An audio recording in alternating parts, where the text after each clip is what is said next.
Welcome back, Stargirl Chapter 27. Let's see how this oratorical contest goes and read on. And our best wishes go with you, Susan Caraway. The PA announcement echoed through the school lobby, and we were off to Phoenix. The driver was Mr. McShane, Micah High's faculty representative to the state contest. Susan and I sat in the back. Susan's parents were driving their own car and would meet us in Phoenix. As we pulled out of the parking lot, she wagged a finger in my face. Don't get a big head, mister. I was allowed to invite 2 friends along. You weren't the only one, I asked. So who was the other, I said. Dory. Well then, I said, I think I'll go for the big head. Dory isn't another guy.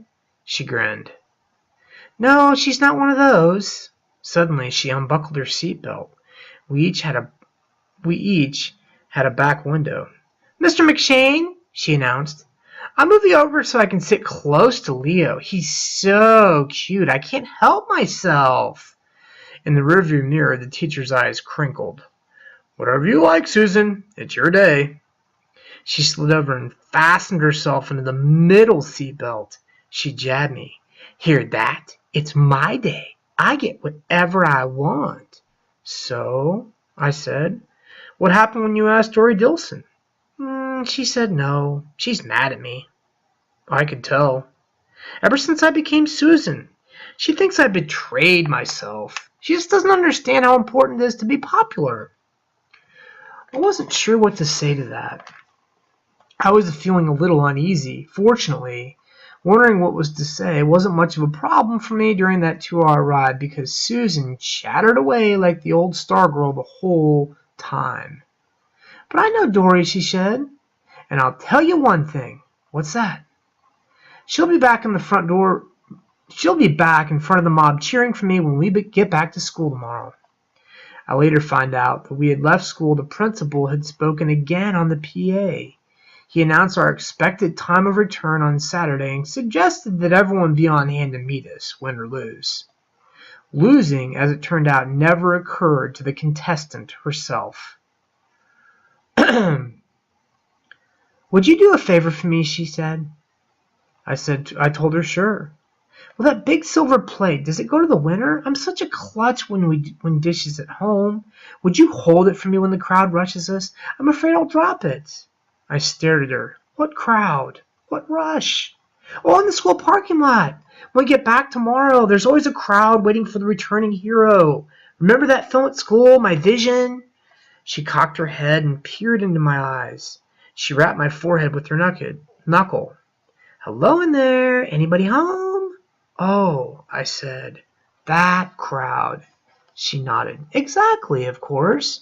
We'll be as safe as long as we're in the car, but once we get out, who knows what will happen.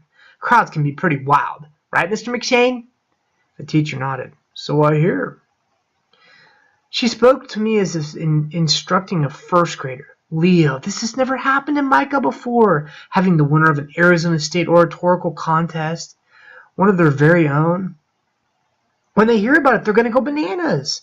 And when they get a gander at me and that trophy, she rolled her eyes and whistled. Woo! I just hope they don't get out of hand. Well, the police will keep them in line, I said. Maybe they'll call out the National Guard. She stared wide-eyed. You think? She didn't realize I was kidding. Well, she said, I'm really not afraid of myself. I wouldn't mind a little jostling. Do you think they'll really jostle Mr. McShane? In the mirror, his eyes shifted to us. Never can tell. And if they want to carry me around on their shoulders, that's okay too. But they better not. She poked me with her finger. Better not mess with my trophy. That's why you, another poke, are going to hold it tight. I wish Mr. McShane would say something. Susan, I said, did you ever hear of counting your chickens? Before they hatch, you mean? Exactly. Well, I hear you're not supposed to. Exactly. She nodded thoughtfully. Never made too much sense to me. I mean, if you know they're gonna hatch, why not count them? Because you can't know, I said. There's no guarantees. Hate to break it to you, but you're not the only person in the contest. Somebody else could win. You could lose. It's possible. She thought about that for a moment, then shook her head. Nope, not possible. So, she threw her arms up in the air and smiled hugely. Why wait to feel great? Celebrate now. That's my motto. She nuzzled into me. What's yours, big boy? Don't count your chickens, I said. She shuddered mockingly. Oh, you're such a poop, Leo. What's your motto, Mr. McShane? Drive carefully, he said. You may have a winner in the car. That set her off howling. Mr. McShane, I said, you're not helping. Sorry, he lied. I just looked at her. You're going to be in a state contest, I said. Aren't you just a little bit nervous? The smile vanished. Well, yes, I am. I'm a lot nervous. I just hope things don't get out of hand when we get back to the school. I've never been adored by mobs of people before. I'm not sure how I'm going to react. I hope I don't get a big head. Do you think I'm the big head type, Mr. McShane? I raised my hand. Can I answer that? I think your head is just fine, said the teacher. She jabbed me with her elbow. Hear that, Mr. Know-It-All?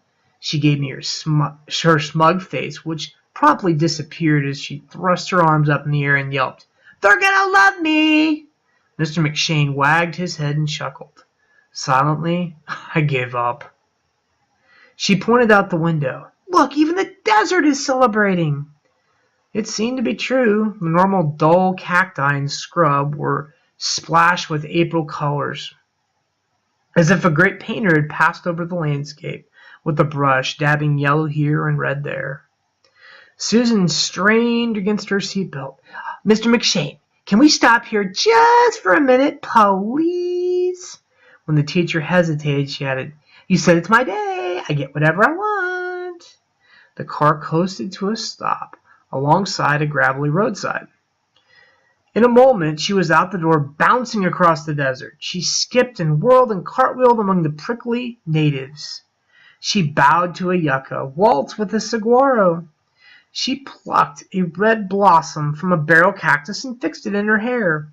She practiced her smile, her nod, her wave, her one hand, two hand, to the adoring mob at her hero's welcome.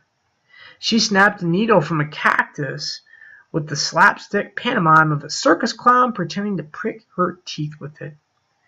Mr. McShane and I were leaning on the car laughing when suddenly she stopped, cocked her head, and stared off into another direction. She stayed like that, stone still, for a good 2 minutes, and then abruptly turned and came back to the car. Her face was thoughtful. Mr. McShane, she said as the teacher drove off, do you know any extinct birds? Passenger pigeon, he said. That's probably the best known. They say they used to have so many of them here they could darken the sky when they flew over. And the moa. Moa? Huge bird. Like a condor, I said. He chuckled. Well, a condor wouldn't come up to its knee, make an ostrich look small. 12, 13 feet tall, maybe the biggest bird ever. Couldn't fly, lived in New Zealand, died out hundreds of years ago, killed off by people. Half their size, said Susan. Mr. McShane nodded. I read a report about moas in grade school. I thought they were the neatest thing. Susan's eyes were glistening. Did moas have a voice? The teacher thought about it. I don't know. I don't know if anybody knows. Susan looked out the window at the passing desert. I heard a mockingbird back there, and it made me think of something, Archie said. Mr. Brubaker? Said Mr. McShane. Yes. He said he believes mockingbirds may do more than imitate other birds. I mean, other living birds. He thinks they may also imitate the sounds of birds that are no longer around. He thinks the sounds of extinct birds are passed down from the mockingbird to mockingbird. Interesting thought, said Mr. McShane. He says when a mockingbird sings, for all we know, it's pitching fossils into the air. He says who knows what songs of ancient creatures we may be hearing out there. The words of Archie Brubaker settled over the silence in the car. As if reading my thoughts, Mr. McShane turned off the air conditioner and powered down the windows. Air blew in a faint, smoky scent of mesquite. After a while, I felt the touch of Susan's hand. Her fingers wove through mine. "Mr. McShane," she cooed, "we're holding hands in the back seat." "Uh-oh," he said. "Hormonal teenagers." "Don't you think he's cute, Mr. McShane?" "I never really thought about it," said the teacher. "Well, look," she said. She grabbed my face in her hand and pulled it forward. The teacher's eyes considered me briefly in the rearview mirror. "You're right. He's adorable." Susan released my blushing face. "Told you. Don't you just love him?" "Wouldn't go that far." A minute later. "Mr. McShane." Now I felt something in my ear. "I'm putting my finger in his ear." This sort of silliness went on until we rounded a mesa and saw the brown mist of the horizon that announced our approach to the city of Phoenix. All right, so girl puts a finger in your ear. What do you do? That might be the breaking point for me. I'd be like, okay, not going there, Stargirl. That's kind of weird. As you pick my earwax here, how do you think the oratorical contest is going to go? That may be coming up in the next chapter. Stargirl seems fairly confident in herself. Do we want to say arrogant? I don't know. I mean, she's already giving herself the trophy before she's even there. Kind of reminds me of like Joe Namath saying he's going to win the Super Bowl before the game even started. But I'll tell you what, if you know your history, Joe Namath did win the Super Bowl. What do you think's going to happen? Is Stargirl going to dominate the competition at the oratorical contest? And how about this? Are all those people going to be there to rally and support her when she returns the next day? Guess what? I'm not going to tell you because you're going to have to read chapter 28 to find that out. Thank you so much for listening to this chapter on YouTube, and God bless.